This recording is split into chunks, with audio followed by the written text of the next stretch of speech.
we go.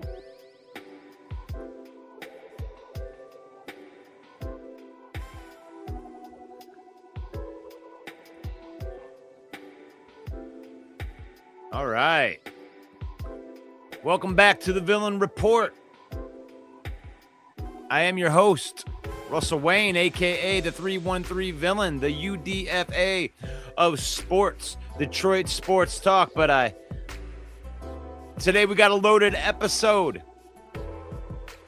I'm going to have John Macaroon coming in here in a little bit, and we are in full tilt off-season style. The Detroit Lions are officially stepping into free agency season, and the fan base is already buzzing.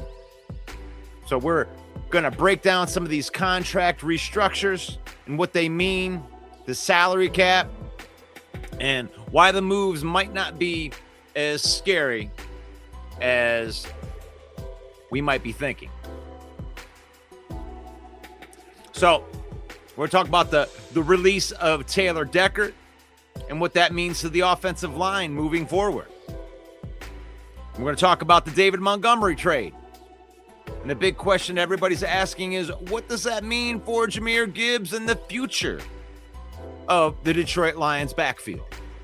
And of course, grab your pitchforks because Lions fans are already ready to storm the castle after Detroit missed out on one Maxx Crosby. And are fans overreacting to this? Or is this the kind of move that the team needed to make? Going to break that all down. But before we go there to this episode, hold on one second. I want to bring this up. This episode is brought to you by the District 142. Make sure that you come out May 9th and check out Toolology. That's my band. The ultimate tribute to Tool. And if you love Tool, you don't want to miss out this one. I got a ticket link right here for you. So all of my shows are going to be brought to you by this concert. You can get your tickets right there by using that QR code right there. If you love music, and you love the band Tool, then I'd love to see you out there. And let me know. You can private message me, and I'll make sure that you guys get on the VIP list when you do that. Brought to you by Toolology. All right, Detroit, let's get to it. It's faith, family, and then football. It's in that order. We use football to make sure we use football. We don't let football use us. Don't let it change you. You can find us on all of these social medias: YouTube, Facebook, Instagram, TikTok, X.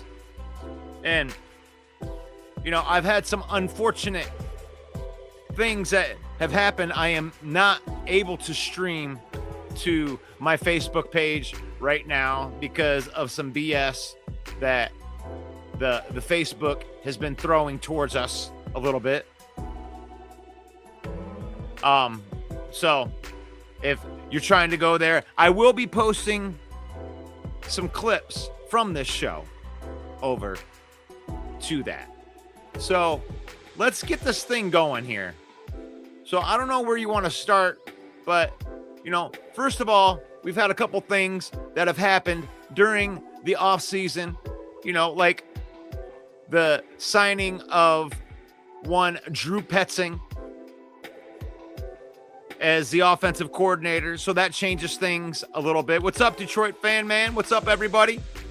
It's been a minute since I've been on here. I've been kicked off of Facebook, but I decided just to go live onto the YouTube page until they let my page out of jail. So in case you guys were wondering, I am only live right now on the YouTube page, which is at 313 Villain Squad. J-Mommy jumps right in here and says, Max is getting too much money. Lions needed Campbell, Gibbs resigned, and your band played in Holly, where my dad seen it and enjoyed it. Oh, awesome. Yes, I have played in Holly before. I think I played in every club in Michigan at this point in time. But we got Drew Petzing, and so we got a new offensive coordinator. I don't know what everybody thought about that.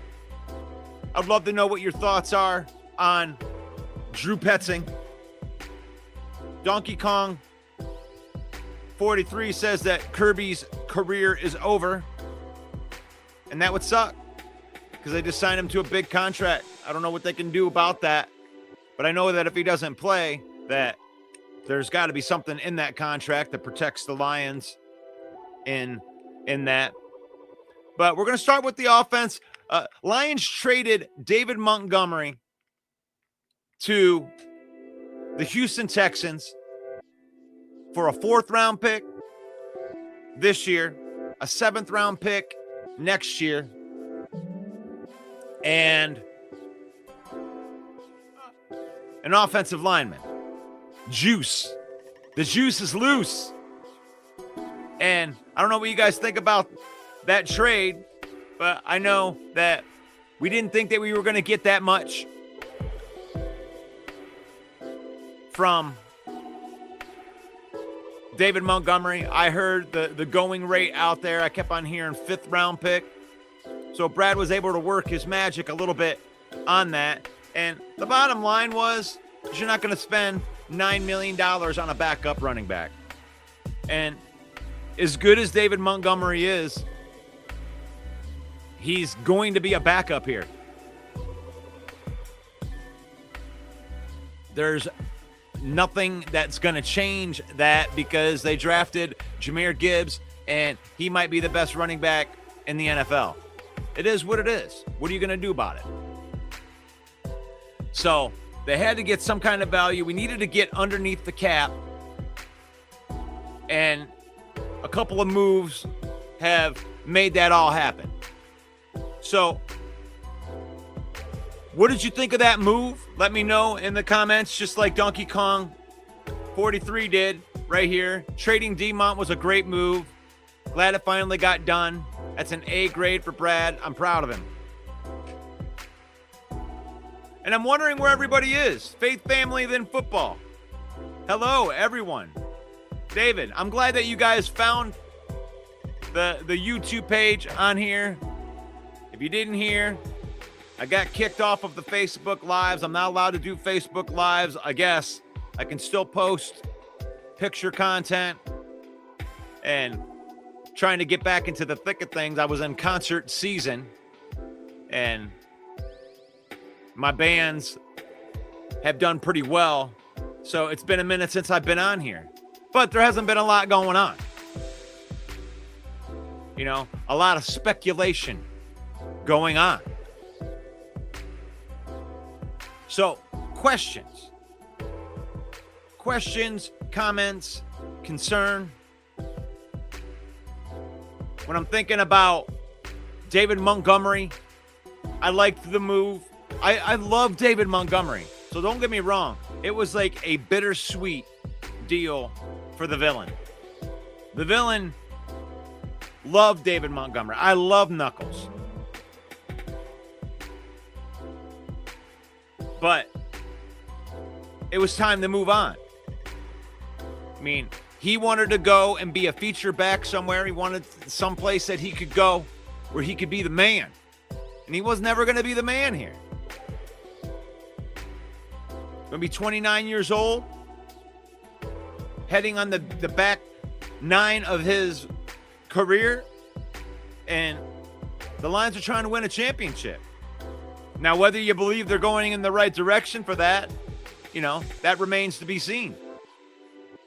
But they had some things that needed to get done this year. So, happy birthday, J Mommy. Your youngest son turned 4 years old today. God bless you. That's good. That's good. Happy birthday to you, J Mommy's son. There's another one. I was going to move right into that too. David says that Decker was inevitable too. Funny thing about Decker.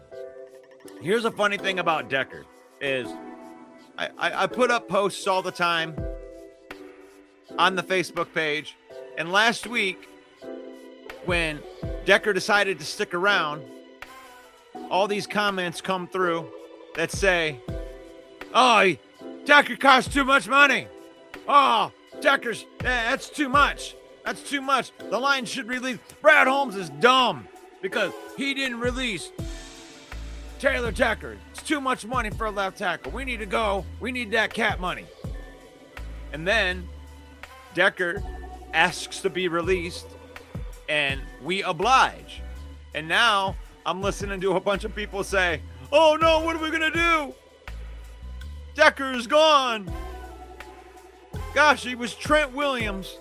Now we have nobody on the offensive line. What are we going to do? Well, in my opinion, what they're going to do at left tackle is they're going to move Penei Sewell over to play left tackle. I do believe that they're going to replace the right tackle position, not the left tackle. They're going to move Sewell over there, and Sewell is going to go into his spot that he's going to finish his career. He's going to be protecting Jared Goff's blind side for the rest of Jared Goff's career. And then they're going to have to make some replacements. But it's not the doom and gloom type of replacements that I believe that everybody thinks that it is. We did not get good offensive line play last year. Glasgow got released because he's not very good anymore. I love what Glasgow did too. I love what Decker did. D-I-D did. I love what he did. But he didn't do it last year. The offensive line play, especially in the center position, was atrocious. The left guard position was like a revolving door, and that wasn't good. But we still have players that are young and going to be in, possibly in those spots. Tate Ratledge looked like a pretty good offensive lineman by the end of last year. I think he's locked in there at right guard, or they may even throw him at center. But either way, I think he's a solid offensive lineman. You got Penei Sewell, solid offensive lineman. I mean, the jury's still out on Mahogany, but he's a young player. The jury's still out on Miles Frazier, but he's still a young player. So you have some young offensive linemen in there. I think that in this free agency period, they need to pick up a veteran. They need to pick up a veteran. You got some guys that have came off the board already, like McGovern. Detroit Fan Man says, so is Tate our center, or are we juicy now? The center market is crazy. McGovern was projected 3 years, $16 million. He signed a 4-year, $52 million deal. So no way we get a free agent center now. I don't know about that. We'll have to see. I mean, we're not going to be in that high-end center. I mean, there's always going to be a couple guys that are going to get way, way overpaid. But what do we have to do? What are we going to do? Well, the first thing you got to do is you need some money. Because I'm looking at over the cap right now. And I'm looking at $17. Taylor Decker's still on here. I think that's like $11.6 million that we're going to get back right there. So roughly $5 million over the cap. That isn't even enough to sign your draft class. So what are you going to do about that? Well, you got to do some restructurings. And I got John Macaroon in the back, and he's going to come in here, and he may be able to shed some light on some of this stuff right here, because I know some of us are freaking out a little bit right here, just like we were. But ladies and gentlemen, welcome one, welcome all to the John Macaroon experience. What's going on, brother? Villain! It's always a treat when two villains meet. What's going on this weekend, brother?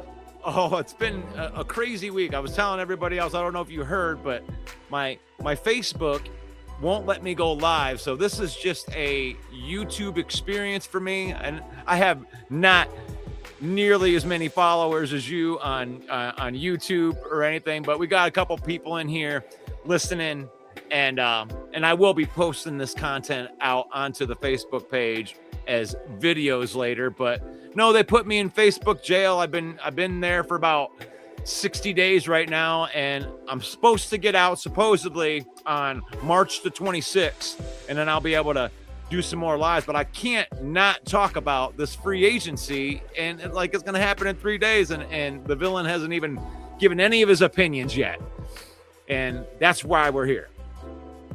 So, John, now we just released Taylor Decker. We got Drew Petzing in the house. We traded David Montgomery. Lots of these moving pieces. Are you going to tell the people why they should freak out, or why they should just calm down a little bit and let Brad do his thing?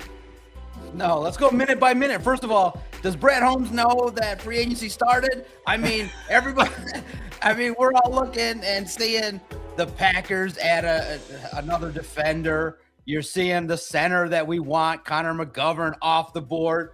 But, and you know me, Russell, it's wild. You read everything, and a couple of the sites have put out articles, and their headlines are bargain bin offensive linemen we can sign, bargain bin running backs we can sign. I'm like, that's fine. But the fan in me is like, just on the heels of the Red Wings making a splash, I'm down for a splash. So nobody's predicting it. So I have gone with the idea of being like, have no expectations and then be pleasantly surprised if they're able to. Listen, they're probably not going to land Tyler Linderbaum, but my little heart's going to dream that they can make this football team the best version that it can be. And right now we're all in the same boat where you're like, well, they don't really got a lot of money, but at the same token, they're trying their best to fix all these holes. But every single day, there's a new one popping up. We thought that it was just going to be the running back hole that was created. Nope. Now we got a left tackle hole, or most people think it's a right tackle hole. So we're all sitting here patiently waiting. And, I wish the report from the newspaper wasn't the Lions are not going to be active in free agency. Give a little bit of hope, but if that's the case, it stinks, but I think we got to come to the conclusion that free agency with the Lions at this point is just a little bit of bargain shopping and trying to find guys that'll play for the number that the Lions want. And that's the way it is. The draft is really the frenzy with Brad Holmes. That's the way he operates. He makes a lot of deals in the draft. And, and I do understand that. And the first thing that we have to do before we do anything is we got to restructure some contracts. We gotta get some money. We need some money before we can spend some money, John. So the first thing that we got, I was looking through over the cap right here, and there's only like a handful of guys that we can do some stuff with, but we can do a lot of stuff. As if some of you don't know how that works, when you're looking at the contracts that they sign, you're looking at base salary, and then you're looking at what their cap number is. You can convert base salary into and lower your cap numbers. And Jared Goff's cap number is $69 million, but his base salary is $55 million, which means in theory they could lower the cap or give us $55 million in cap space. Now, they probably wouldn't do all of it, but you can do some damage even if you just restructured that in, let's say, $40 million or even $30 million, and then you could do some damage. You could get your extensions done. You could throw in a Gibbs and Jack Campbell, because the first 2 years of that contract's going to have their lowest numbers as well. So you could probably get that done for pretty cheap. and then you'd have a little bit of play money in there. Do you think that Jared Goff is the obvious play right here? Yes, no doubt about it. But before we go on and talk about how much the Lions spend, I need you to highlight J Mommy's comment because you know I'm going to screen grab that. Get that up on the internet. That's awesome. That's nice to see in the comments. People that know who I am and read our work and check out the Lone Wolves podcast, and they see me on your show. It's great. I love it. I'm thrilled that you have him on because he's very knowledgeable and very funny. Some people think that, some people think otherwise, but that's great. That's nice to read. Thanks everybody for the nice compliments. And Russell, you got a good audience. Listen, what's crazy, Russ, is that we don't even know how much the Lions are going to spend. Like, I just wish he would have restructured Goff like on Wednesday of last week. I want to know how much we're going to spend. I want to start to be able to realistically understand, is it going to be bargain basement? Do we have any hope about Linderbaum? It's unfortunate. And here's what I've been saying. Obviously we'll give the professional answer, what I think is going to happen. And then I'm going to give you what I want to do. Listen, I've always been on the bus of go for it. And if you're a GM worth a darn, if you whiff, let's just say you did everybody, like the metaphor would be max out the credit card. You restructure Sewell, restructure Amon-Ra, restructure Goff all the way to the max. Get $100 million in restructures. And you like that? I like that a lot. I want to go with the entire opportunity. I want to max the credit card out, and then I'm going shopping. And people will say, well, Doc, that's so immature and so unbecoming of a way to handle a roster. What's the worst that's going to happen? You don't make the playoffs like you did last year. You don't have any Super Bowl resume like you've always had.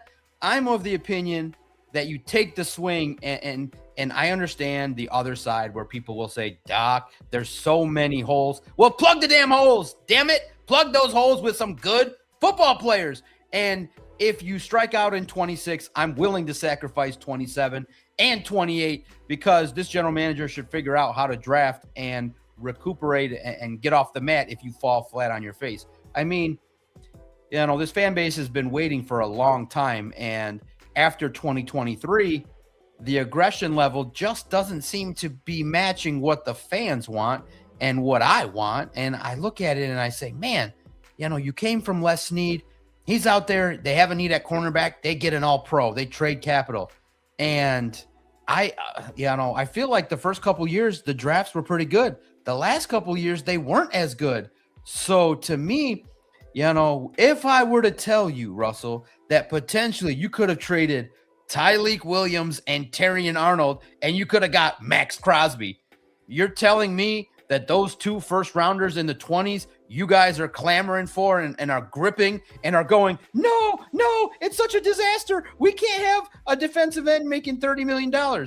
But at the same token, I get it.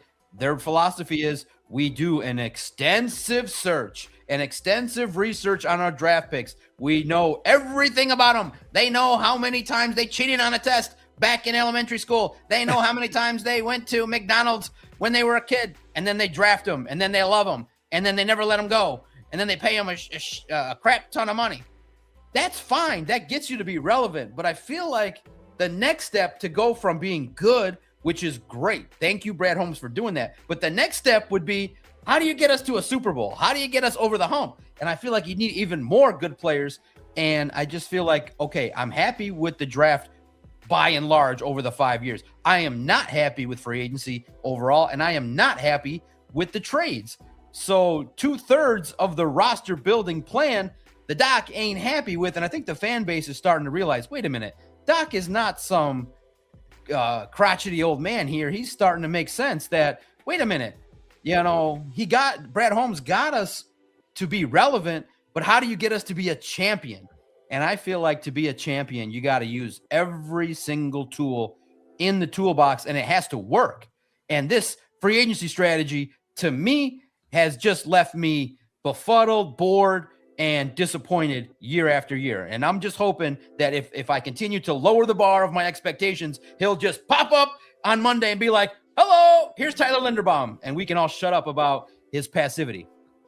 So, from last year, I might have called you a crotchety old man for coming in like that. But here's the thing. Like last year when I defended Brad Holmes and to a point, I defend him a little bit, but I'm starting to turn a little bit because last year I gave him a pass because you stockpiled talent in the draft and you needed to make sure that you could keep those guys around, and they did the contracts, and now you can restructure these contracts and you can sign your 2023 draft class, and your 2024 draft class wasn't that good.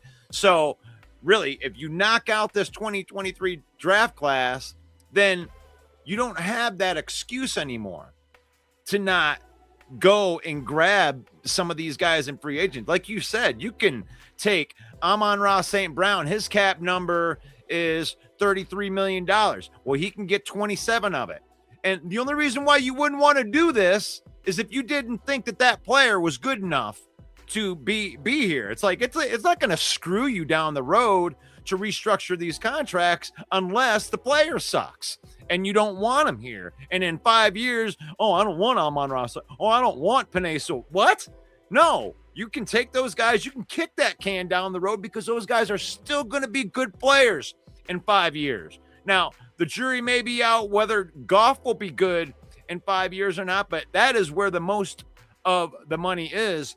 And you have to do something in this free agency about this offensive line at the very least. And you need to get some type of, to me, veteran pass rushing presence opposite of Aiden Hutchinson. So my pass that I was giving him, that little bit of rope that I was giving Brad Holmes last year, I'm starting to draw that in a little bit because you don't have really very many excuses because you can extend 2 of your 2023 draft classes and the other 2 are injured right now. So extend those 2 guys that you need to extend, but then go get some money and go get some guys, fill in those holes. So I'm starting to come over to your side a little bit here, John. I'm not ready for the pitchforks, but no, it makes sense. Look, you have to give Brad Holmes credit that those drafts that he had early on got the team to be a playoff contender. You got to where you got to in 2023, but it's fair to say that the aggression level wasn't where it needed to be. You needed to, in 2023, when you were close, not to parade Donovan Peoples-Jones as your trade deadline move. You needed to be a little more aggressive, maybe with a Chase Young, maybe with a defensive end, maybe with a little bit more. But the thing that people you look to is to say, well, you came from the Rams. The Rams F them picks. And I get it. People will say, well, Les Snead took him 8 years to win a Super Bowl. I understand that, and patience is key. But at the same token, the Rams started to show a little bit of linear progression towards the opportunity that they had to win. And then they finally capped it off. And they were able to get to a Super Bowl and lose. So for the Detroit Lions, you realize the trajectory is kind of going backwards. And what causes a regression? Well, when you don't hit in the draft, when your free agency moves don't add the depth that you need, and you start taking projects in the draft when you should, and you start trading additional capital to move up 30 spots for a wide receiver when you've already paid a wide receiver. Those are moves that tend to sometimes limit you when there's opportunities. And so maybe Brad will say, well, Doc, John, this free agency class, I'm not that impressed with. I like what I see in the draft and it's more affordable. The thing that everybody just realizes is there's money to be spent, but Brad is spending it on his own guys. And unfortunately, they play hardball with some players, but they play them with the older vets. I'm saying, listen, what you did with Taylor Decker was correct. What you did with David Montgomery was correct. You did what you needed to do, but you got to play a little bit of hardball with the likes of a Jahmyr Gibbs. Russ, the number that you get to pay him on a franchise tag is $13 million. Why are you going to pay him early $20 million? And so I look at it and I say, you have him under control for 23, for the 2025 season and the 26 season on a 5th-year option. You could franchise him for 27, and you can find a running back with a similar type. You can't find another running back to replace him cheaper in the next 4 years. So I look at it and I say, man, you don't have to pay Sam Laporta. You don't have to pay Brian Branch. You didn't have to pay Jamison Williams. You could have used all that money to look at some external options that were just a little bit better. And then if you did the restructures now, you don't tell me getting a Reek Woolen, a Trey Hendrickson, getting an opportunity to get some higher price guys with name value couldn't come in here and to get 4 or 5 free agents to come in and do the job. What's the issue? What's the holdup? Like, is there fear that the fan base? I feel like the fan base is actually more mad now with this slow pedaling approach. Nobody wants to be the Bills. Nobody wants to be the Steelers. They just say, hey, take a stab, get 4 or 5 really good players, and let's make a run at it. But I understand there's holes. But at the same token, if you're trying to sell this fan base that Tate Ratledge is going to be your center and you're not going to make a high bid for Tyler Linderbaum, that's just going to be real tough because he's a first-year center in the National Football League, and I don't care how good he is. I don't think it's going to be good enough to handle the pressures and rigors of a playoff run, especially when you got these defensive lines that can win without blitzing. So I'm a little concerned in regards to the overall philosophy of draft, develop, and keep your own and pay at a high price. Kirby Joseph, many people will argue, Russ, that maybe if you were going to pay $20 million on a safety, you might have needed it for Brian Branch. And this is before he paid for Kirby Joseph. But Joseph, I agree with that. I get it. He's a ball hawk, and those interceptions have value. But at the same token, it just feels like the elite advanced PhD moves that a GM needs to make, Brad's not making, and he's just making moves that, align with his philosophy. And I hope that they evolve. I hope that they realize, okay, you know what? And just a simple decision. These are the small, finite decisions that can mean the difference between you being a regular playoff contender and not. You paid DJ Reed $16 million. Do you think that that's better value that you got maybe than keeping Carlton Davis for 20? I think that you should have paid it. Carlton Davis came out in the papers and said, I wasn't a big fan of how the Lions structured the contract, which would indicate they probably put a lot of incentives in there that said, hey, you don't get as much guaranteed dollars, but you can get up to 18, 19 million if you do X, Y, Z, ABC. And he's like, nah, man, I'm going to the Patriots. They're offering it flush cash, baby, and I want it guaranteed. And so that's a decision right there. That probably looks to be the wrong free agent decision.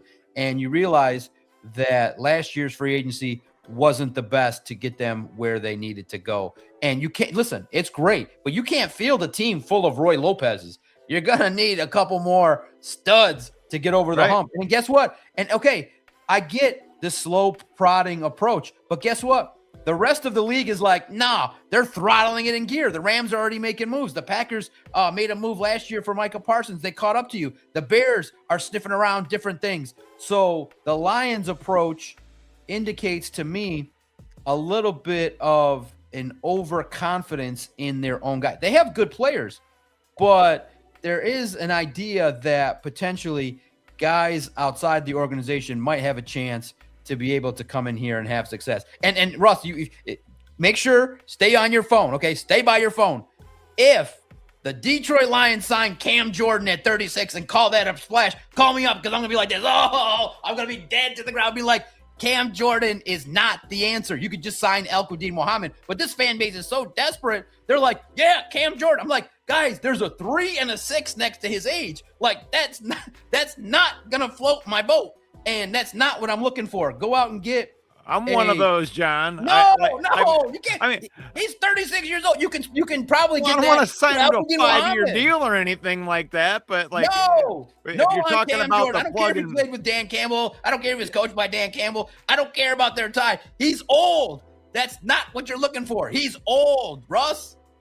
He is old. He is old, but I called him the Adrian Peterson or the Curtis Martin of defensive end. The guy is producing. That's the thing, is like, he produced last year. He had 10.5 sacks. I mean, Muhammad had 11 sacks, and Cam Jordan can actually play the run. Now, I don't want him for a 3-year deal, but like, as far as if you want to go and let's just say you go get Trey Hendrickson, and then you want to bring in Cam Jordan on top of that on a 1-year deal that looks really, really good on the cap.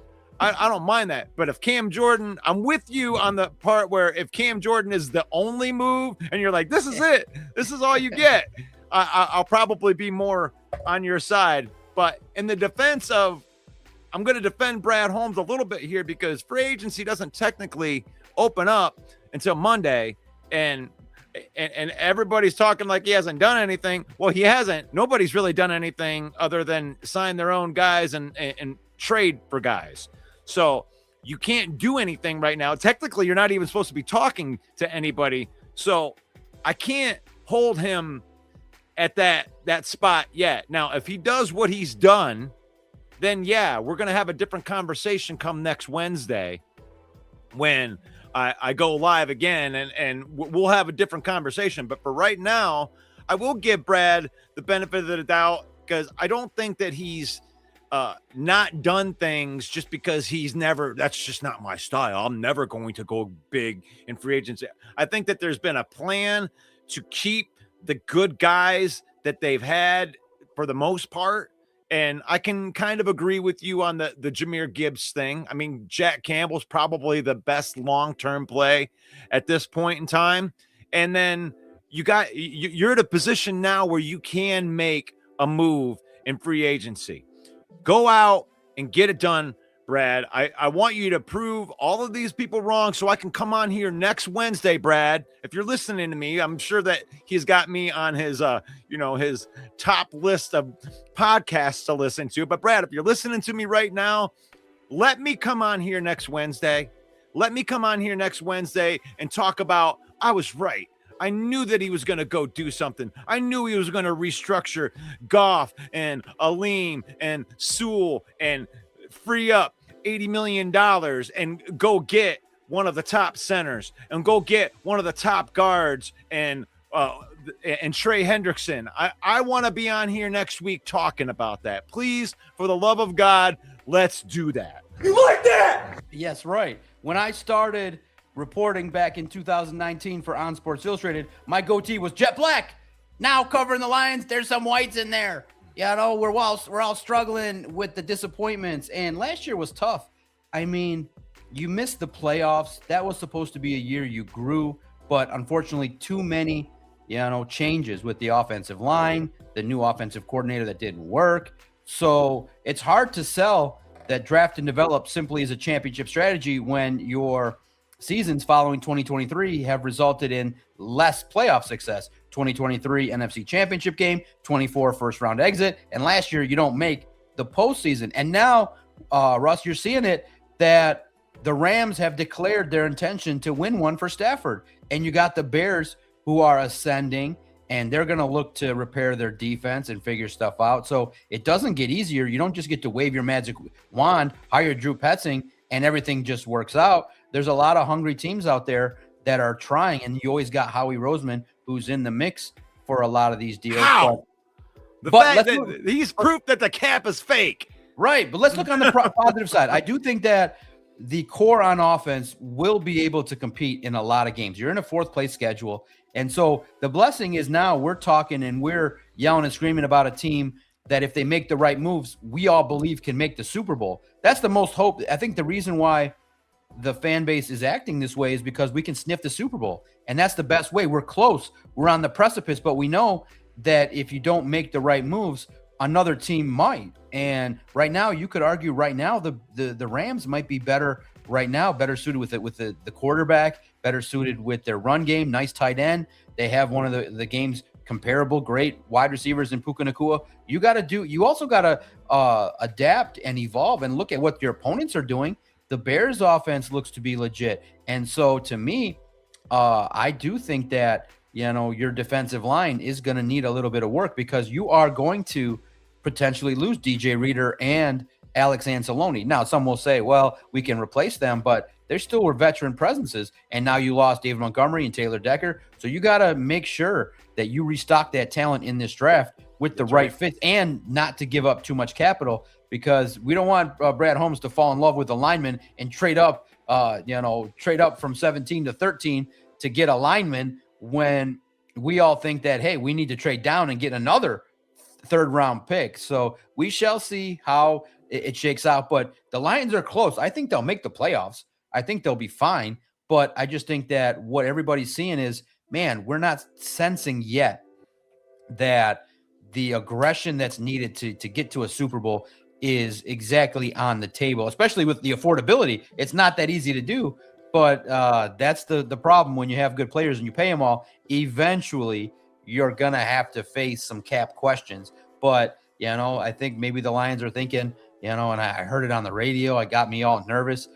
I don't want 2026 to be the gap year. Like, I want to go for it now. Like, I don't want to wait till 2027 for this football team to get to be serious Super Bowl contenders. But listen, we are still early, but we're talking today and we're looking at the overall roster. The Lions might open up free agency on Monday and just let it rip. Boom, boom, boom. That's what we're trying to manifest it. We're trying to manifest it, but we're seeing the way in which Brad Holmes operates, and we're seeing the back and forth nature of how he talks, that he says he talks a good game, but at the very least, we are tired of him trying. Now we need him to execute a free agency plan that will get some people. And look, if you need to overpay for one or two guys, it happens. You got to do what you got to do to make your football team better and to get some competition. You aren't going to get competition from Nick Whiteside for Terry and Arnold as opposed to Reek Woolen. You know what I mean? It's come on. Let's look. You know what I mean? And I'll do some shopping. I'd bring Kenneth Walker, Reek Woolen, Trey Hendrickson. Bring them all here, baby. Let's go. Shop for them all. So my answer is always yes. If they've done well and they're seeking some opportunities, yes, sign them up. I'm not. Listen, here's another strategy. Okay, fine.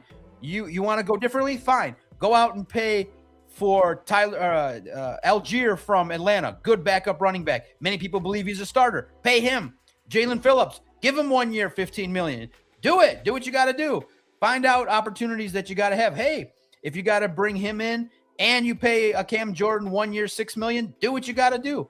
Have opportunities to go out and get players that can succeed and execute. And if you need opportunities, then you got to do what you got to do. But Detroit Lions, I just think that, it is starting to look like there's a lot of holes to fill, especially when you lose a left tackle, a center, running back, all in the same offseason. That's, you're asking your general manager to hit a grand slam. So we're putting it out there. Brad, in the age of baseball, we need a grand slam offseason. Let's go, fans. Manifest a grand slam. Grand slam offseason, because if you don't, it's going to be rough. Please. It's going to be rough. Please. So let me play villain's advocate right here for a little bit. And usually when I'm playing villain advocate, it's because everyone's being too positive, and then I have to be a little bit negative. But I think it's a little bit opposite this time. And we do have some holes to fill, but the attrition seems to be in the same areas. So let's tell you what we don't have to do is we're not going to need to go out and sign a big time wide receiver or a quarterback or a starting running back or a starting left tackle or a starting tight end. And on the defensive side, you got some good players that are in there. It's that one position on the offense, not one position, but one area being the offensive line where you probably need 2 or 3 guys that are in there. And then that makes your offense, like you put 2 or 3 nice guys on that offensive line that are going to compete with the young guys that you already have, then you're looking pretty good on offense. You had a backup running back. You draft a running back in the 4th round. That's a big bruiser back. Then all of a sudden you're looking at that offense and going, okay, that could be pretty good. You go out, you get one stud pass rusher and another nice depth piece pass rusher. You go get a depth. You do bring in back Roy Lopez, and then you have a nice defensive line. On the cornerback side, a lot of the attrition that you suffered last year was because of the injury. You were minus your $18 million or $16 million cornerback for half the season. And Terrion Arnold wasn't really all that. So you get through all this court crap, and then you're bringing back your starting cornerbacks and Terrion Arnold and DJ Reed. And then you go out, you get yourself a nice couple depth pieces on that safety position, and you pray that Kirby comes back and that you get Brian Branch back. It's not looking good in those areas. So you go fill those spots, and you have plenty to do it with. That's why I do agree with you. I'm glad that you said that we could contend for a Super Bowl this year. It seems like this big, huge hole that we have to fill, but it's really just one position group, two position groups. Well, let's say one position group on each side of the ball that you have to really attack. But you're solid in a lot of spots right now that you're going to be solid, not just this year, but the year after that and the year after that. So you got to fill these spots, but it may not be as far away as you might think that it is. So don't completely jump off. Don't go grab the pitchforks quite yet. And let's have another conversation next Wednesday. You like that? Absolutely. And here's the part that we got to remember. Dan Campbell definitely is a coach, I think, that was rocked by what happened last year. I feel like he's got a competitive edge and a spirit that wants to come back. And you look at this football team and it's well constructed. We're talking about we're clamoring for I know a lot of fans, including J Mommy, is happy to talk about 4 straight winning seasons. But I'll say this, you got to pay it off with the Super Bowl. Detroit's a title town. We're not a town that wants to be Pittsburgh or Buffalo, where you just get to the postseason. You got to pay it off. And you know why? Because as soon as the Lions started winning, they started taxing their fan base and doubling and tripling the prices. So eventually speaking, you got to pay it off. And here's the thing that people also recognize, but maybe they don't put it together this way. The NFL is made for teams to rise, fall, rise again because of the salary cap. Good players end up getting paid elsewhere. So you don't get this dynasty of being, some teams will do that. When the Patriots were successful and the Steelers, under Mike Tomlin made the playoffs every single year. But by and large, the NFL is made to get a run going, cap it off with the Super Bowl, deconstruct, and then rise again. Just like the Seattle team won a Super Bowl, had a down period, and then rebuilt and got back to the Super Bowl before you got there once. So, the champ is here! So for the Detroit Lions, it's all about fine-tuning the decisions that they make. And also, too, it's just the idea that, if you have 19 boxes that a player has to check to be able to get on the field and play for the Lions, I'm saying, hey, if the talent's there and they check 12 of your 19 boxes, I'm willing to take a little bit more risks and gamble for some good players. And if they end up in the police blotter, hey, it happens. It's part of the league. Look what just happened to your first round pick. What happened to your research there? But, thankfully nothing has come about it legally, but it's some news that you don't want to have happen in the news. So I look at it from the perspective of I want a Super Bowl, and the Lions have gone 60 years without ever appearing. They're in one of the worst lists. And Russ, I got to give you the unfortunate stat that I've said it many years. A quarterback and head coach, if they have not won their first Super Bowl together in 5 years, no tandem has won their first Super Bowl together. None in the history of the NFL if it didn't happen before 5 years.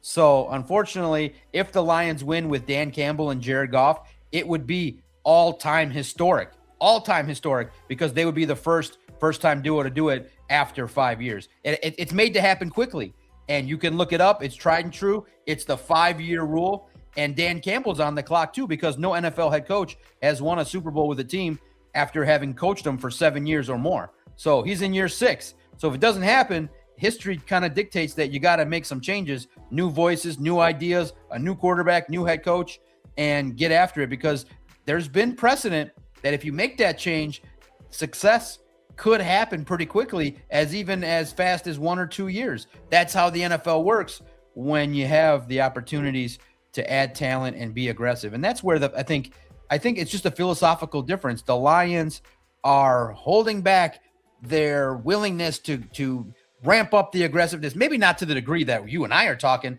but a little bit more than just a DJ Reed and a Roy Lopez from last year, just a little bit more willing to give out some contracts that might be of an overpay variety for some good players and take a run at it. Like you can get after it pretty quickly. And but unfortunately in this division, it gets harder, it gets tougher. And you got the Bears who maybe have our mojo and are willing to put some aggressiveness to it. I mean, they looked at it. Look at their offseason last year. They were able to revamp an entire offensive line and get to the postseason. Now, and also too, people look at it and say, well, free agency is not the way you build a team. Well, let's just look at we don't have to look at 50 teams. Let's just look at the last 2 teams that ended up in the Super Bowl. Seattle spent over $80 million in free agency, and the Patriots spent top 5 money in free agency, and they're in the Super Bowl. So what does that tell you? You could have had those same players. The defensive lineman Williams from the Eagles went to the Patriots. You could have had him. You could have went and got a defensive lineman that went to the Seahawks. You could have went and got Reek Woolen. You could have went and got Shaheen to be able to Shaheed to be able to boost your receiving core. You could have made all those similar moves, and unfortunately you didn't. And so last year's free agency, I think, is highlighted by a little bit of some misjudgments in who they got, and right now some position groups that Brad Holmes evaluates hasn't been good. His evaluations of cornerbacks have not been good, and I'm curious because if you don't get more out of Terrion Arnold and Ennis Rakestraw, no matter how good your defense is, you're going to get torched by a lot of these quarterbacks in the NFC North that have a decent offensive minds. Look at it! Look how wild it is. All 4 coaches in the NFC North, offensive wizards. What do you know? There you go. And that makes a lot of sense right there. But in the defense of this, who had that? It's like right. As smart as we all think that we are, and what we know about football, and I'm glad that Green Bay went all in. But what did they win? They didn't win shit. What did Chicago win? They didn't win nothing. They didn't win anything. What happened was 2 teams that 0 people picked. If you picked the New England Patriots versus the Seattle Seahawks at the beginning of last season, and you'd put $10 on that, you'd probably be a millionaire right now by picking that. So all of us smart people were not so smart when it came to picking all that stuff like that. But I do understand where you're coming from on that, because you got to get in there and do something. I mean, you would have liked that $16 million a year contract. All of a sudden, we'd like Brad Holmes with that. Oh, wow, he did such a good job in free agency. Look, he got DJ Reed. If the guy played good, but he didn't play good. So all of a sudden, he's not so good. Had a hamstring injury. Let's not put too much excuses on it, but it is what it is. Why did Aleem McNeil play bad last year? Well, I don't know. He's coming off of a pretty harsh injury. It's hard to come back from a leg injury. I'd like to see what he's going to do this year. And Ennis Rakestraw, that dude could make Brad Holmes a hero if the guy can just come in and play anything meaningful. The guy could come in and win the starting nickel job and just play solid throughout the year. All of a sudden, we're looking at that draft class a little bit different. The Terrion Arnold. You got Terrion Arnold and Ennis Rakestraw. Nobody believes in that, because I have thrown those nuggets out there to the page, and Lion fans are down right now. And that's more the reason why I want to be a little more positive right now with it, because we don't know. We don't know what's going to happen. You have no idea. Everybody's down on the Lions, but we could be this year's Patriots. We could be this year's Seattle Seahawks. Nobody saw that coming. Those guys coming in and running that table and ending up in the Super Bowl. So this right here proves to me that you can win with Jared Goff. You can, because nobody predicted Sam Darnold would be in the Super Bowl after everything that he's been through. You can win and turn your team around in one season and just hit on a couple of your guys. You go in to free agency, Brad, you bring us 2 nice offensive linemen and have at least the illusion that we've built this offensive line back up, and all of a sudden you turn Drew Petzing, Megamind, into a superhero. oh my God, he's just as good. Well, we have great players on offense. Oh, they spent third round picks on Isaac Tesla. Well, let that be worth something. Have Isaac Tesla come in without Khalif Raymond in there this year, and all of a sudden get some targets in there this year. Have 10 touchdowns this year with 800 yards, and all of a sudden everyone's going to go, oh, wasn't such a bad idea to spend those third round picks. Like, it sucks right now because the guy had like 12 targets last year. And I mean, he caught 6 touchdown passes, but I mean, you spent 3 round picks on a wide receiver that, had like 12 targets or whatever it was, 20 targets in there. So let these draft picks, Ennis Rakestraw come through. How about Giovanni Manu? Like, everybody's already out on him. He's still a young player. How about you come in, have a great training camp, come in and play some meaningful snaps, blocking for Jared Goff now in the absence of Taylor Decker. How about that? Let's do that. And I think that we could just change the way that we're looking at Brad Holmes. But I might be back here again next year going, I tried to make you feel good about Brad Holmes and I failed again. The villain, I digress. Now, Russ, let me ask you something. I'm going to ask you something to challenge your point. Now, I'm going to ask you this philosophically. Would you rather go to a place like any place like a Buffalo Wild Wings or, a Chili's and get a hamburger meal, fries, appetizer, full-on service and pay $250? Would you rather do that? Or would you rather visit a place up north called Bob's Place, maybe get hosted by J Mommy because her brother owns the restaurant? Would you go there and eat a burger meal for free? What would you prefer at this point in time, in your opinion? I mean, free.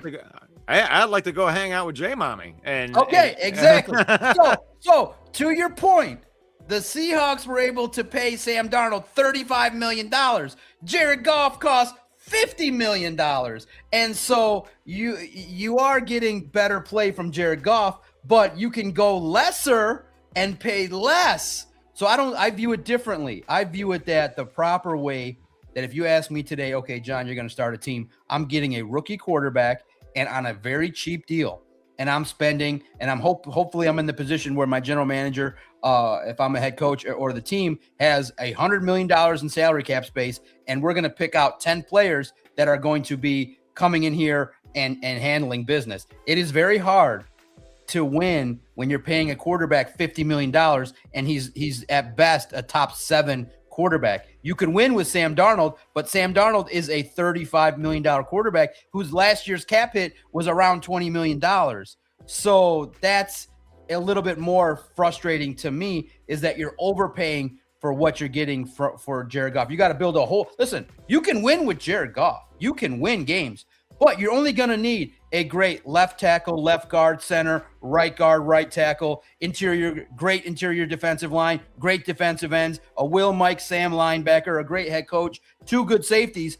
You get all that, you put that together, you can win with Jared Goff, but it's going to cost you triple what it could cost you if you paid a little bit less. So that's where I think when you fall in love with your own peoples, I could tell you could get a quarterback better for this team and surround him with a bunch of talent that will allow him to be able to. And the next quarterback is going to be athletic. It's going to be hopefully Taylor Green or Cole Payton or whoever they draft, but they will find somebody that can also sling the rock and show that they can play the full position, not just a mobile quarterback. So it's going to happen. You're going to get a new quarterback, and whoever that may be to develop, you sit them down and you say, all right, you're here for the next couple of years. So that's my differing opinion on the whole Sam Darnold. When I see Sam Darnold win, I don't go, oh, I can win with Jared Goff. It pisses me off because you don't have to have Jared Goff to win a Super Bowl. Clearly, you overpaid. You overpaid for Jared Goff based on what he gives you. You overpaid. Yeah, he was next. That's the unfortunate thing about the NFL, is especially when you got good players and it's their turn to get paid. It's like, you may not think that, let's just say Jahmyr Gibbs, I don't want to pay him $20 million a year. Well, if he's going to get a contract, this is the NFL. You got agents that that are paid to maximize the paydays. That's what you're gonna get. And the question is, like, the interesting thing that's going to happen over the next couple of days is you do have options, right? You can restructure. You could restructure Goff, but if they don't restructure Goff, we might be going down that road. That no, you guaranteed they are going to restructure Goff. They have to. That's the only way they can assign any players. They have to.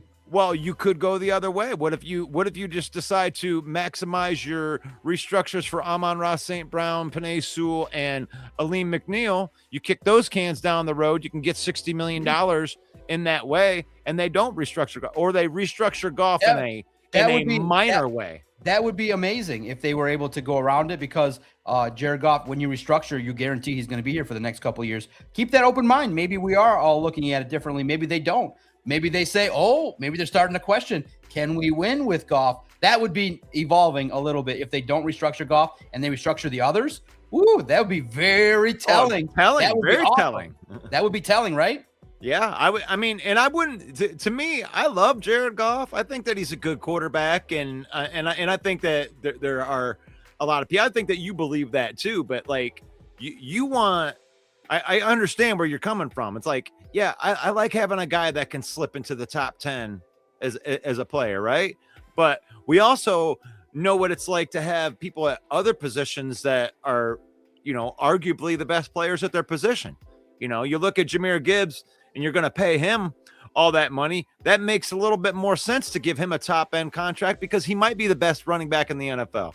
Or if you're going to do that with Jack Campbell, he might be the best linebacker in the NFL. So it's like, I understand it from that point of view. I mean, I like Jared Goff, and I'm glad that his contract is sliding down that scale a little bit as they are paying quarterback after quarterback. It's kind of like what happened to him last time. But when you're the next quarterback and you're the one that's on the top of that list, you're just going to get that top money. You're going to be up or near the highest paid, unless you're, bargain bin. You're just talking about Sam Darnold only paying $35 million. Well, do you see anybody in Seattle going, oh, man, he's bargain bin whoever their general manager is? Who's their general manager over there? John Schneider. Schneider? Like, Schneider, bargain bin, bringing in bargain bin Darnold. Well, he just took him to the Super Bowl. So bargain bin does work sometimes. He did showcase he could win 14 games with a competent. That's what gave the offensive staff confidence. He won 14 games in Minnesota. That's what got a general manager fired. You let go of a guy that won you 14 games, and you said, "No, we'll go with a rookie." Smart move there. It cost you a job. But this is where this is what we want from you, Brad, right here. If you read this, the need for Brad to go off his script. That's what we want. And I want to know what you guys think about that in the comments. If you're with us right here, because I'm there. I need Brad Holmes to go off script a little bit. I need it for my own, just for my own psyche right here. I need something good to talk about Brad Holmes. If we go in and I'm supposed to trust Brad and, we trust the process. I've been trusting the process. Right. I've been beating the trust the process drum for the last 3 years. And I need you to do something different, because to beat your head up against the wall, and the definition of stupidity is doing the same thing over and over and over again and expecting the same results. And you got close, but now you got to do something to push yourself over the edge. So, but I disagree with Broski right here, where he says no chance that you can afford Laporta on a multi-year deal. The cap is fake. Just go look at Philadelphia. These guys have supposedly been in on Micah Parsons, on all these things, and they're already stretched out way thin. I've learned my lesson, broski. Actually, you helped me with that, brother. You helped me with that. You're like, oh, don't criticize Howie Roseman. I don't care. Well, look what he's done. He's won his Super Bowl. He stretched it out so thin. I'm like, there's no way they can do something else. What do they go out? They go get Jalen Phillips. I'm like, how do you do this? You just throw out some draft picks and you have no cap, but somehow you bring the guy in anyway. Do that, Brad. That's what I want you to do. Well, we don't have enough money. We do. We could sign all those players. I believe you could restructure all those players, and you could re-sign Branch, Laporta, Gibbs, and Campbell and get them all under the salary cap, and they would do it, and they could probably still go get more people, especially if you're Howie Roseman. Yeah, we're in on Micah Parsons. Oh, we're in on Maxx Crosby. How? You don't got any money.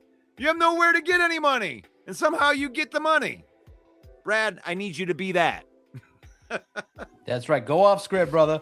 Thank you for having me. Hey, shout out to Broski. Always good to see him. David in the chat. It's great to see your listeners pay attention. David K supporting the cause and listening, man. It's a good time. Listen, free agency is around the corner. Make sure you pay attention to the 313 Villain Report all week. Make sure you pay attention to Lions on SI. I am now going daily at 7 p.m.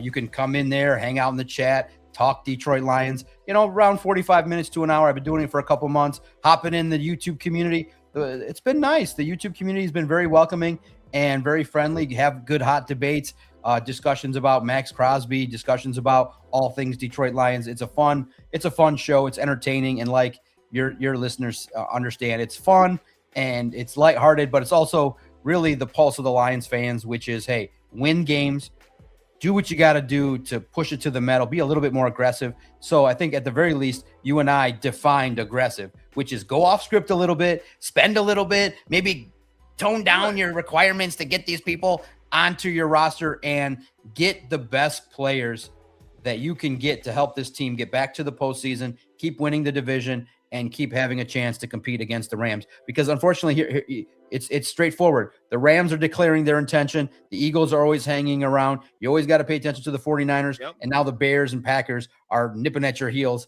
Last year, the division, every team won more than 8 games. That's sick. That's gross. And it's only going to get a little bit tougher. But I got to hop out of here. Thank you for having me. Hey, awesome, thank you again. Man. Thank you for your support of us.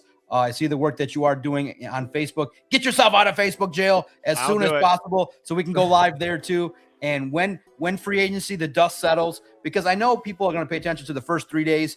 Brad likes to cook for the whole week or two. In a week or two, when the dust settles, we'll come back and recap where this Lions football team is at. I look forward to it, my brother. Talk soon, my friend. Thank you so much. Thank you. The champ is here. Yeah. That's John Macaroon, baby. Love it. I love it. Love it. And I appreciate you guys coming in here today and helping me get this thing going again. Like, it sucks being in Facebook jail. I hate being in Facebook jail, and I couldn't not go live here going into free agency. It's a big deal for everybody. And I needed to be able to say something about it, but I appreciate the ones jumping on here onto the YouTube, because the YouTube, I don't have as many followers on the YouTube, but I don't get it. I don't get it. What landed me in Facebook jail? Well, they claim that I put up some kind of picture that was inciting a riot. I haven't even seen the picture. I've been fighting this for like 60 days. And I was allowed to go. I wasn't allowed to go live on my Facebook page. Apparently, I'm able to get out of Facebook jail on March the 26th. I'm still able to post pictures.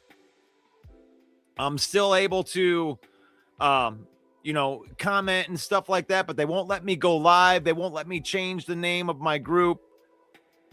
And I'm not really back, David. This is me on the YouTube. So I appreciate you guys jumping on the YouTube, because I don't have nearly as many people. I don't have nearly as much reach on the YouTube, but I don't know. It seems to be working.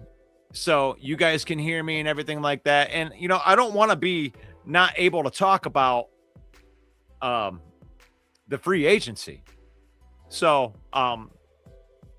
and the free agency is coming up, and the Lions got some work to do, but it's work that they should do.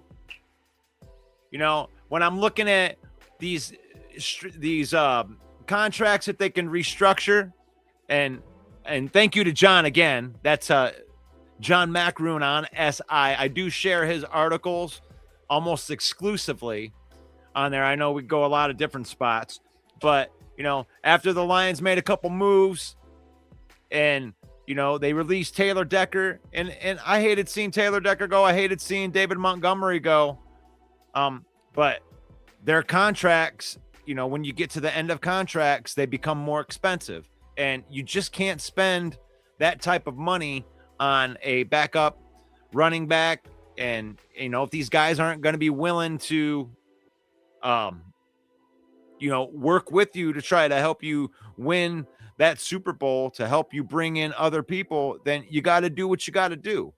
So as it sits right now, the Lions are about $5 million over the cap. That's not even enough to sign their own deals, but they have 4 major contracts that they could restructure, and they could get $100 million in cap space to where they could re-sign everybody that they want to re-sign. Now, I don't think they're going to do that. I don't think that you're going to give Brian Branch a contract extension when he's rehabbing an Achilles injury. I don't think that you're going to give Sam Laporta a contract extension when tight ends are the cheapest position to franchise tag. So I think you let those contracts play out, those two. If you're going to do a contract extension, you do Jack Campbell. Jack Campbell might be he's a top 5 linebacker in the NFL. You're getting him. You might as well guarantee that you have his whole prime. That's one that I will back up 100%, that you do a contract extension with Jack Campbell and keep him around. And then the other one is Jahmyr Gibbs. Hit that like button. Do what John says. Hit that like button. Help me go up on this YouTube. I got over 1,000 subscribers now. We climbed that hill, and we got over that 1,000 mark. But let's keep it going. But no, I want to see them. I mean, if they give Jahmyr Gibbs a contract extension, I'm not going to mind. You know, if you're extending guys that are the top at their position, that's what you do. You want to keep those guys here long term. But you need to do these restructures. You got Aleem McNeil.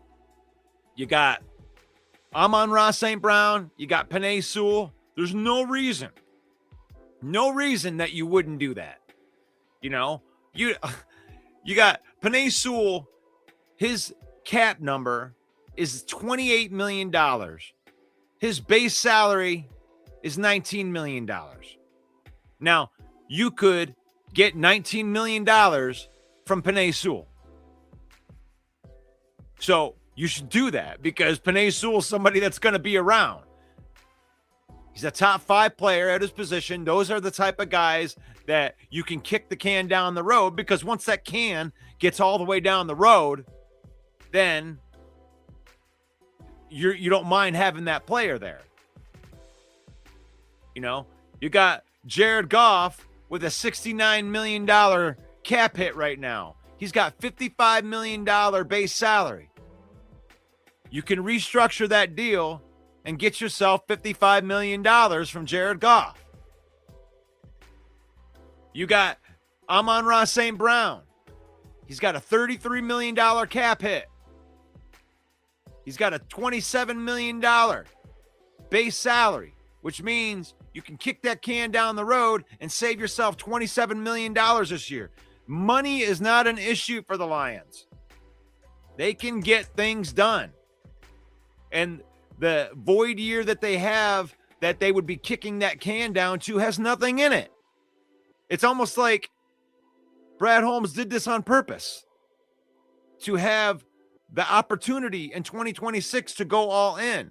Well, ignite your fan base, Brad Holmes. That's what I say. Ignite your fan base. You know, I gave you the benefit of the doubt last year. You know, you can't help it that your top 2 safeties got injured last year.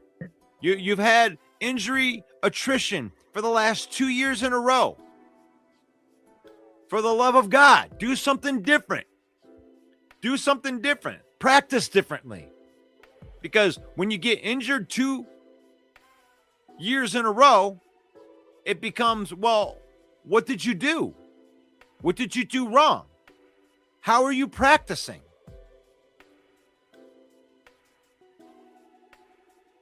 And are the Lions going to re-sign Davenport? I hope not. Can we move on to a different,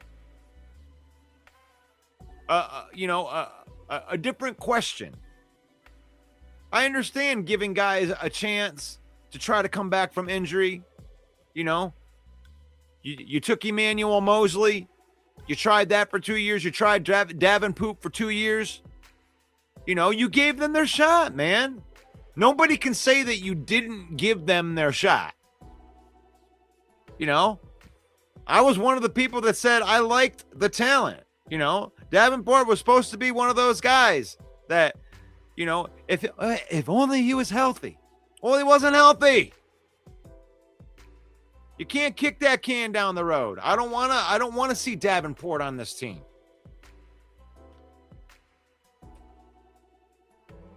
If you're going to take a chance on like an older guy, I don't mind. Go sign Cam Jordan to a 1-year deal for like $6 million. If you can do that, do that. Go out and restructure these guys. Get yourself $67 million, $70 million, and go sign Trey Henderson. Go make a splash in free agency. Give Aiden Hutchinson somebody to play off of on the other side. I don't want to re-sign Al-Quadin Muhammad. Let somebody else pay him $15 million a year. Get some different blood in here. You know who your players are. You know who the players are. Aiden Hutchinson's your guy. Jack Campbell's your guy. Aleem McNeil's your guy. Get a different set of guys to come in here to play off those guys. You know, every player plays a little bit differently. Maybe you need a guy with a little bit different of a skill set. Maybe it's not a talent thing. Maybe you need a different kind of talent.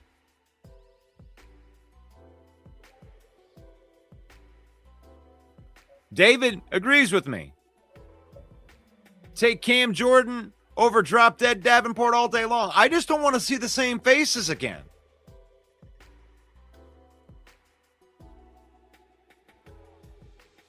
You know, I mean, I don't want to be here at this time next year wondering if that window's closed.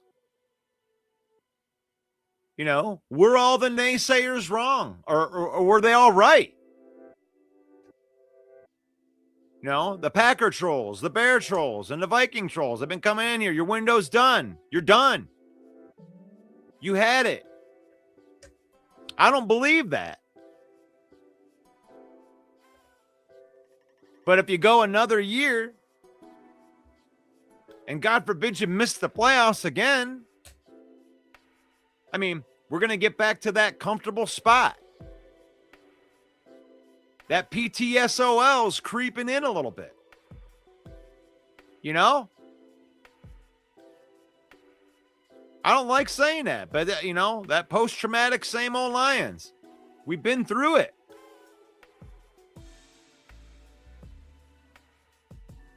We've been hurt. We're used to it. You know, it was nice while it lasted. But I don't believe that. I don't believe that it's over. I don't believe that you can't come back from this.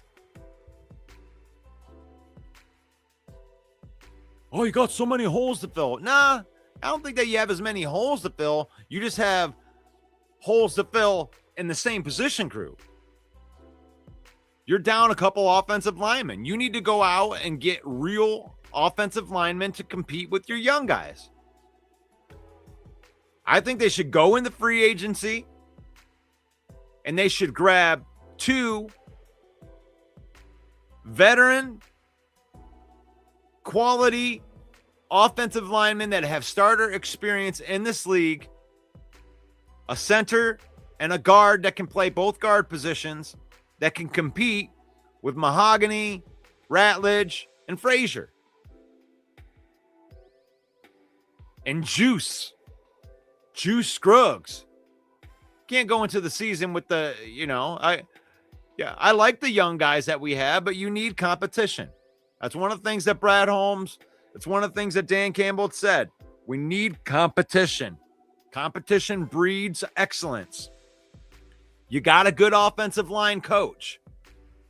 Bring in 2 or 3 offensive linemen and then draft another one. Draft your right tackle of the future in the draft. Taylor Decker being released makes it almost a foregone conclusion you're going to move Penei Sewell from the right side to his natural left side position. A lot of people might argue that they should have did that a long time ago. Your best offensive lineman should be your left tackle if your quarterback is right-handed. The blind side protector should be your best offensive lineman, and that's what Penei Sewell is. So I believe that the left tackle will be filled by Penei Sewell, and we will be looking for a right tackle. Sewell is a natural left tackle. They moved him to right tackle because Taylor Decker was the left tackle. They had Sewell, when they drafted him, he was the left tackle from Oregon. They made him go to the uncomfortable right tackle, and he learned it. And he's become one of the best right tackles in the league. But he definitely has experience at left tackle. He can play left tackle, and I think that they should move him to left tackle for the rest of his career. Get it done. Get it done. Do it right now. Rip the Band-Aid off. Do it. Thank God we got somebody versatile that can do that, because it's a hell of a lot easier to replace a right tackle than it is a left tackle. But not only do you need to do that, but you could, well, I don't agree with you on this, but he could play right or left tackle, broski. He has played right tackle, but now since Taylor Decker is gone, I do believe that you throw him back over at left. That's just my opinion. I could be wrong. I'm talking out my ass. I have no idea if this is what they're going to do. But it is easier to replace the right tackle, especially if you're going to do it with a rookie. Put that rookie at right. I don't want a rookie protecting Goff's blind side. I just don't.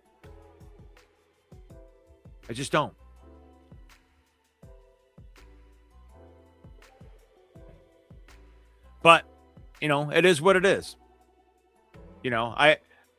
It's like you take Tate Ratledge, right? Tate Ratledge, great offensive lineman. I think he's going to be a great Lion forever. But when you go through the rookie, you are the rookie.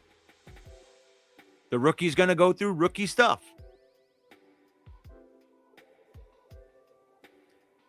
So I want to see them go into free agency and get 2 veterans, at least 2 veterans that can have starter experience, one at center and another one at guard. I mean, if you want to go get 3 veterans, go ahead and get a tackle in there too.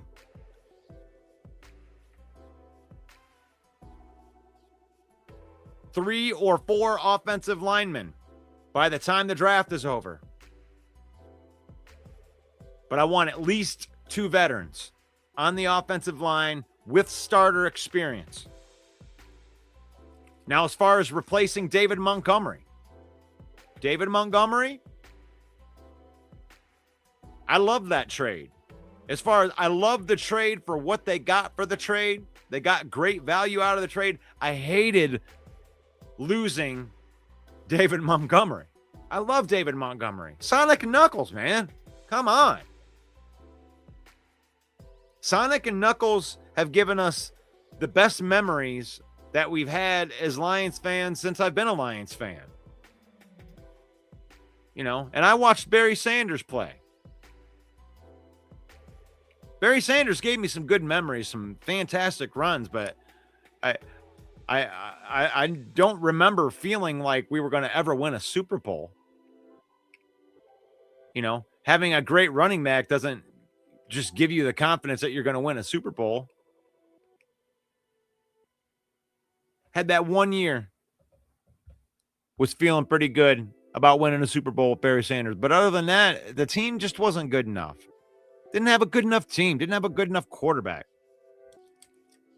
Regardless of what you think of Jared Goff, I mean, Jared Goff, a hell of a lot better than Scott Mitchell. So, and I am going to reserve the draft talk until after we get through this first couple of weeks of free agency. I want to see what we do. That's one of the reasons you don't see Russ, you don't see the villain doing mock drafts. Especially people doing mock drafts in like December. It's like, what the hell? What are we doing here? I don't care. All that stuff changes. You know, you use the free agency to plug these holes. Have yourself going into the draft. Now, if I have any like wish out of the draft, it's that you don't have holes before the draft. You want to at least fill those holes with capable bodies before you even go into the draft. That way, when you go into the draft, you're just picking talent. That way, you're not pigeonholed and I gotta take a left tackle in the first round. No, you want to take the best guy that's there. Regardless, you know, of what you might think about that, I still believe in take the best guy available.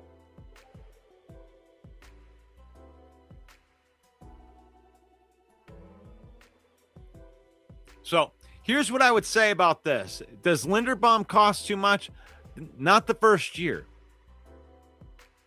Like if you're going all in right now, the thing is about contract extensions or when you sign guys to multi-year deals is the first year is always going to be the most affordable year. And if you sign, let's say you sign Linderbaum to a 4-year deal, David, then the first 2 years, you're going to get him from a cap discount. You know what I'm saying?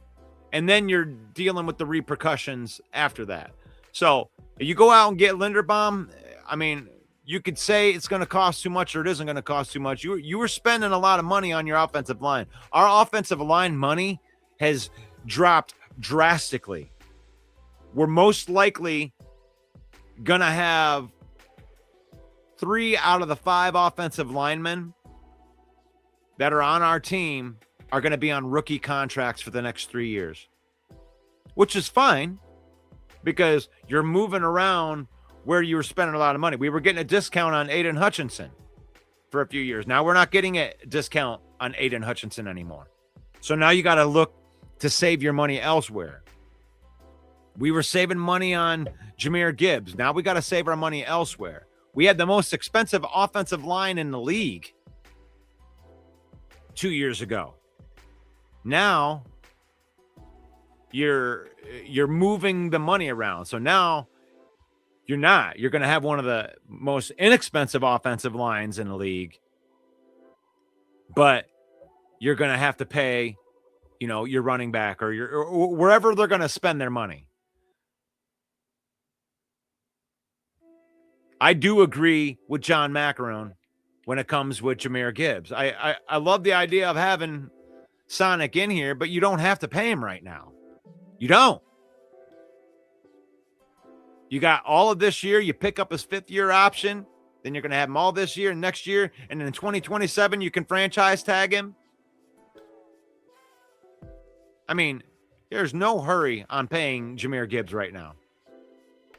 Oh, he's next on the list. Okay.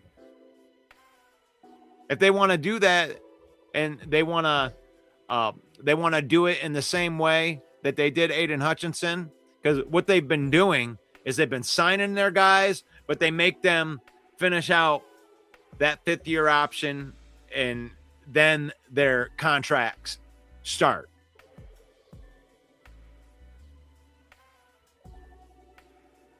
But good point here by Broski. Running backs take too many hits. I mean, let that play out, right? You don't sign Gibbs. He plays through this year. He plays through the 5th-year option in 2 years. And if he's still a stud, you franchise tag him in 2027. You got him for 3 more years. You have 3 more years of control right now on Jahmyr Gibbs. There's no hurry to do that.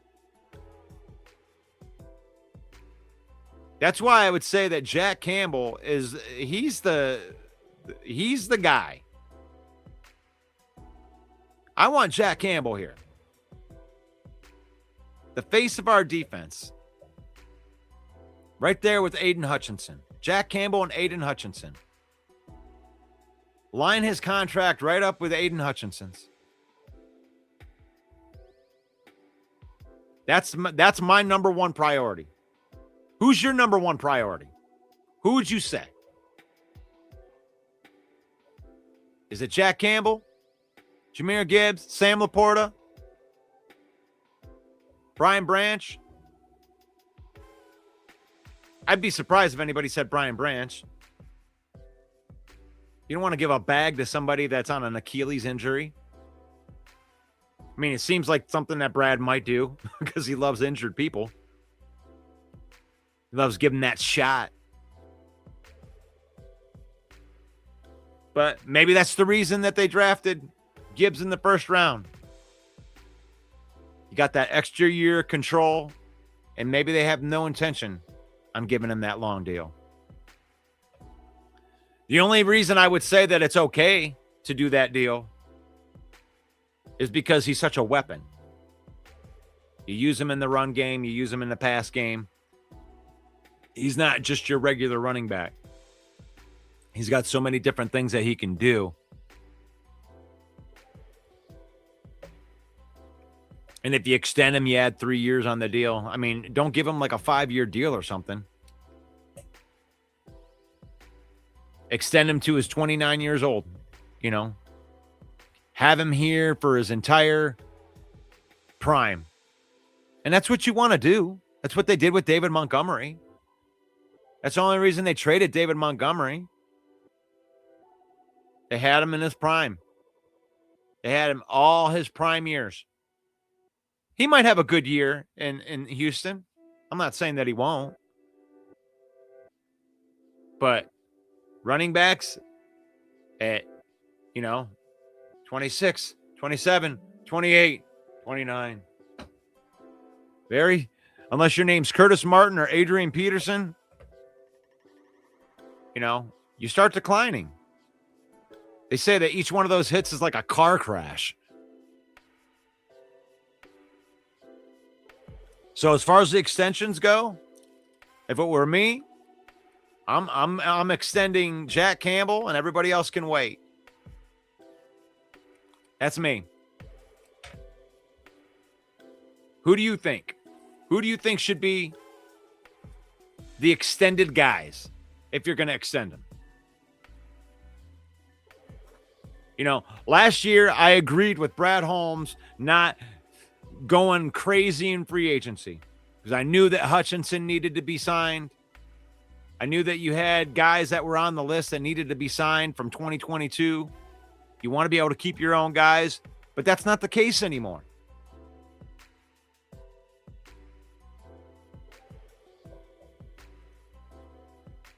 You can free up like $100 million in cap.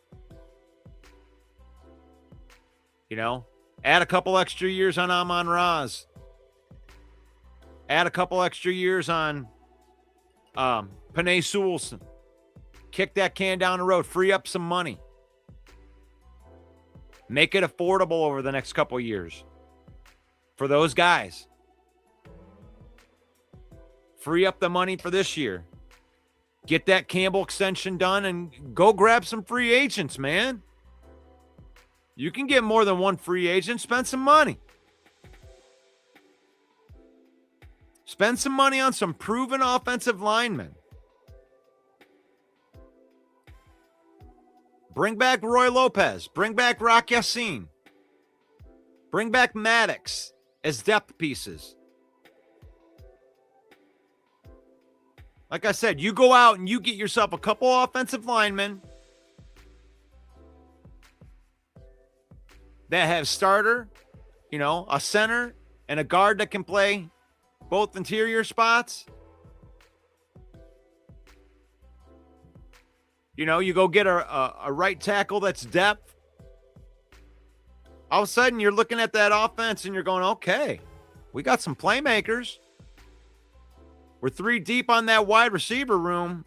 You know, you've invested. You got Jamo, Tesla, and Amon-Ra looking good. Jahmyr Gibbs looking good. You know, maybe go out and get yourself a nice blocking tight end. Offense looking good. Defensively, you know, you got some players. You got some good guys. Hopefully the Davenport experience is over. Hopefully you don't bring back Josh Pascal.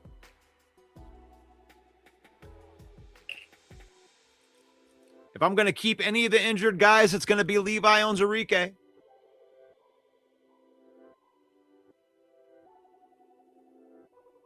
But that's the only one out of that. Other than that, get some new blood in here, man. You have the base. You have the base of a good franchise in here. You got high-end guys on offense and defense, guys that will set your culture. For the guys that walk right through the door, they walk right through the door and they instantly know what's going on. We have that. The foundation is here. Now it's about bringing in other guys that fit, that can fall in line.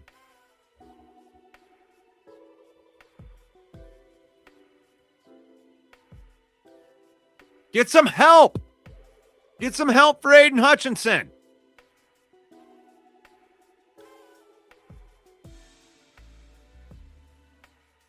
The dude leads the league in pressures year after year after year.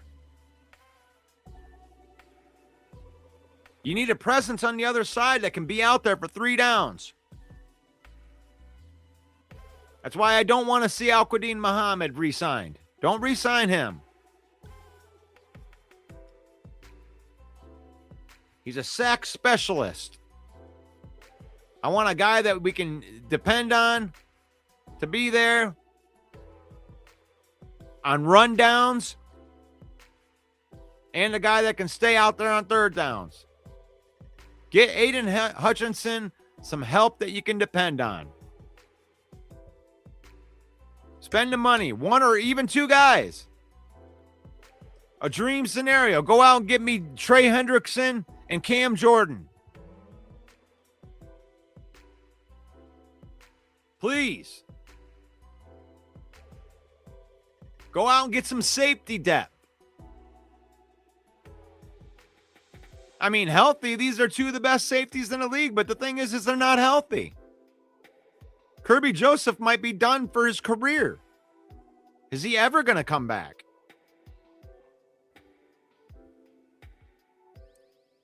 Terrion Arnold. What? What is he doing? Is he going to be here? Do we got to worry about him? We're going to need to draft another cornerback. I mean, the smart money says that we can't depend on Ennis Rakestraw. It would be a bonus if we could. If we can depend on Ennis Rakestraw, then it would be a bonus if we can depend on Ennis Rakestraw. He's on the team. He should be healthy going into the season.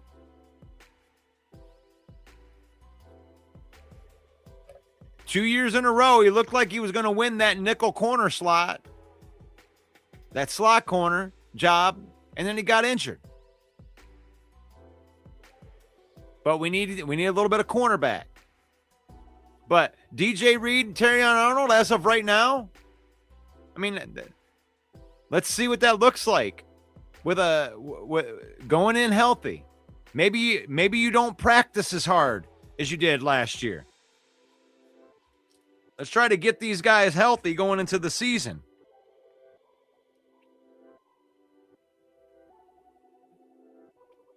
And get these restructures done. Let's get that money.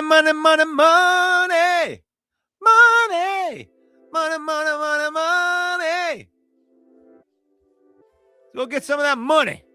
Get some of that money. You like that? Give me some of that money.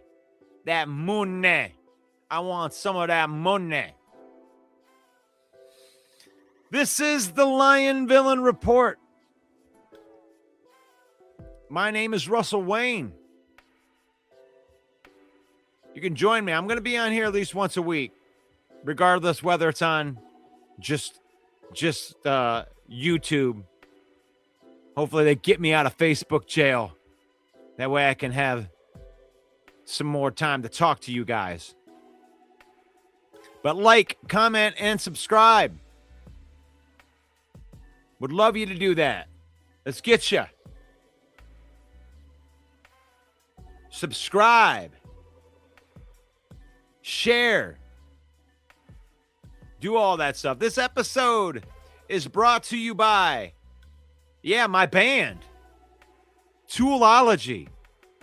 If you're in the Detroit area on May the 9th, going to be at the District 142 with a great band called Never the Crash, opening things off of my Tool tribute band, Toolology, the ultimate tribute to Tool.